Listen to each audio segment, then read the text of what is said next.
Hello, I'm Erica Sargent. Here are stories making news at this hour. In case you haven't been outside, you should know that someone stole spring. Vince Girasoli has that story. Hey everyone, it's CBS 2's Vince Girasoli, and I invite you to come with me right now because yes, it is springtime, but we're going to take a step outside, and especially if you're watching from outside the Chicago area, this might surprise you. We are in the middle of spring, but it sure looks like we're in the middle of winter. Winter just doesn't want to release its grip on the Chicago area.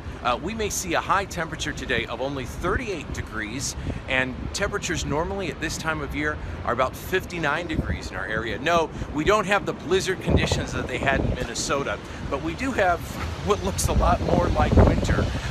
And making matters worse is that there's a strong wind here, so it makes those 38-degree temperatures feel a lot colder. If you're headed outside, be sure to bundle up. And this is usually the time of year when we're getting ready to work on our yards, and the ground isn't necessarily ready for us to work on it because of these temperatures. In fact, spoke with some yard service workers, and they say the contractors picking up supplies this year, normally picking up sod, normally picking up supplies to sort of rejuvenate the grass. Right now, some are even picking up salt to treat the roads on what was an icy morning, and we could see some freezing temperatures later on this week.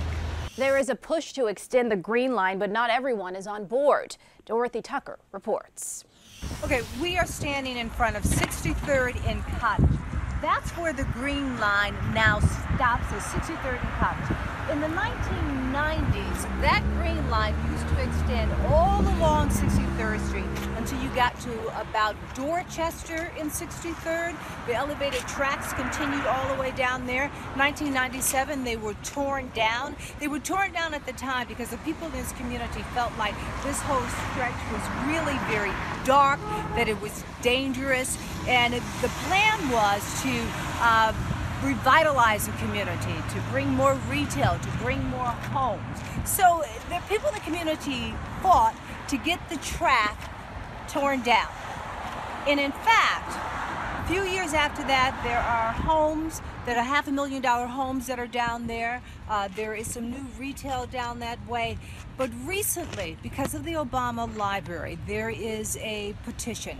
There are some people in and out of the community that are asking for the tracks, again, along 63rd Street, from Cottage all the way to Dorchester, maybe even Stony Island, for those tracks to be restored so that all the tourists who are going to come to the Obama Library, they can get on the train and they can go right down there.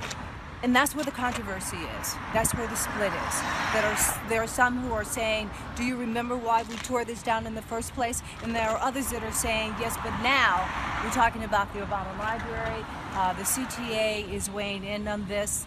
Metra is also comes into play because there's a Metra stop down there. The question is, what is the best way and the best use of this land and the best use of this community for the Obama Library? There is a lot of questions, a lot of differing opinions on this.